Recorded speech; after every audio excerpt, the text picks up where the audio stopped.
suis Olivier Chibaka, consultant et entrepreneur dans le digital. J'ai une quinzaine d'années d'expérience dans le numérique, dans l'informatique. Après ces deux casquettes-là, j'ai une casquette aussi associative.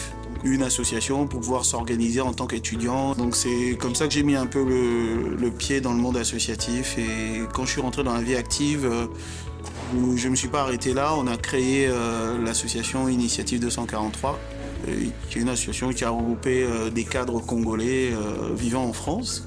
J'ai été confronté à certains événements dramatiques qui touchent notre communauté. En tant que Congolais, ce qui se passe à l'Est, quand on voit ces images des personnes qui sont déplacées, qui se retrouvent dans des camps, ils ont quasiment pas à manger.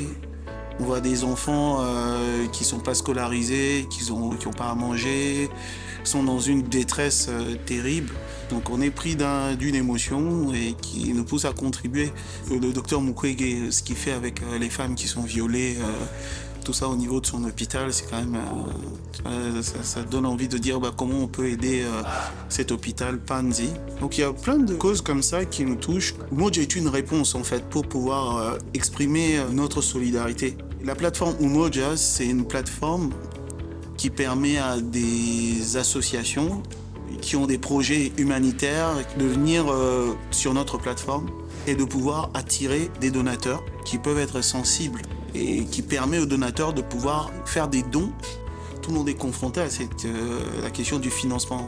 Et des associations qui veulent donner de l'eau potable à des populations qui ne sont pas en ville, qui sont peut-être en zone rurale, dans nos territoires, dans nos villages, sont confrontées à des problèmes de financement. Au lieu de faire peut-être 2 ou 3 forages dans nos territoires, par manque de financement, on est obligé d'en faire qu'un seul. Donc je me suis très rapidement rendu compte que le financement est un problème. Mais à côté de ça, avec le développement du digital, on peut toucher, pour une problématique, on peut toucher tellement des milliers et des millions de personnes. Et on peut réussir à capter aussi des dons de ces personnes-là. Donc c'est un peu, tout est réuni actuellement, le digital à un niveau phénoménal. Les gens sont déjà dans les réseaux, donc les gens sont dans la communauté, dans les différentes communautés virtuelles, Facebook, tout ça. Et la vie en fait en sorte de me ramener une affiche de la main sur le cœur que monsieur Christian Lusakweno de Top Congo avait publié. Moi j'ai regardé, je dis ah waouh, c'est ils vont aider des enfants, des orphelins, du VIH. Donc ça m'a touché. Je me suis dit mais est-ce que tu peux pas contacter monsieur Lusakweno pour voir comment on peut rentrer en contact avec l'association derrière. Et c'est comme ça que monsieur Christian Lusakweno nous a mis en relation avec maman Dani. Tellement qu'elle avait réussi à me faire entrer dans l'univers de la main sur le cœur. Tout de suite j'ai été pris. Je me suis dit non, il faut qu'on aide les dames et il faut aussi qu'on aide surtout les orphelins vivant avec le VIH. Moi c'est Papi Katanga, je suis ingénieur de formation, entrepreneur et essentiellement je mène mes activités sur tout ce qui est accompagnement d'entreprise, accompagnement de jeunes au travers de la fondation qui a été établie depuis 2010. Avec pour mission principalement d'accompagner sur le plan éducatif, sur le plan entrepreneuriat et pousser derrière des aspects d'industrialisation dans le pays. Nous pensons au travers de la fondation que les efforts individuels sont généralement le plus actifs, le plus percutants et ils sont plus orientés résultats. Investir dans l'être humain depuis sa jeunesse, donc par de la jeunesse.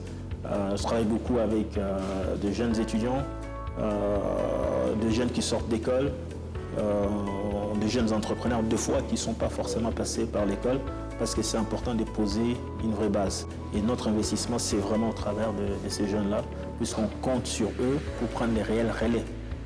Souvent, le manque de formation, le manque d'orientation font que beaucoup ne puissent pas s'en sortir.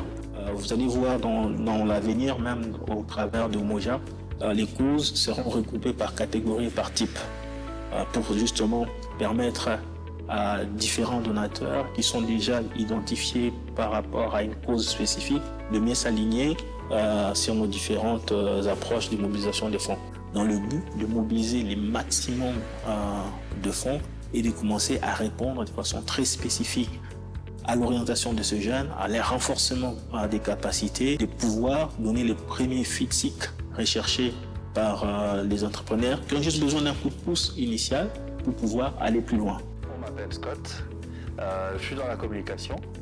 Donc j'ai commencé en 1997 aux Nations Unies. Je travaillais pour le FUNAP à l'époque et c'est là que j'ai été formé dans la communication. C'est par là que je suis rentré, je suis tombé amoureux avec l'image pour communiquer un message. Votre rôle à vous, ça sera rendre les choses beaucoup plus faciles pour ces enfants. Et moi, je vais vous aider à comprendre leur réalité. Moi, je me suis enrôlé dans Umoja, parce que par Umoja, je peux atteindre plusieurs causes. Et mon rôle à moi, justement, c'est de pouvoir raconter les histoires des humains au travers de cette plateforme Umoja.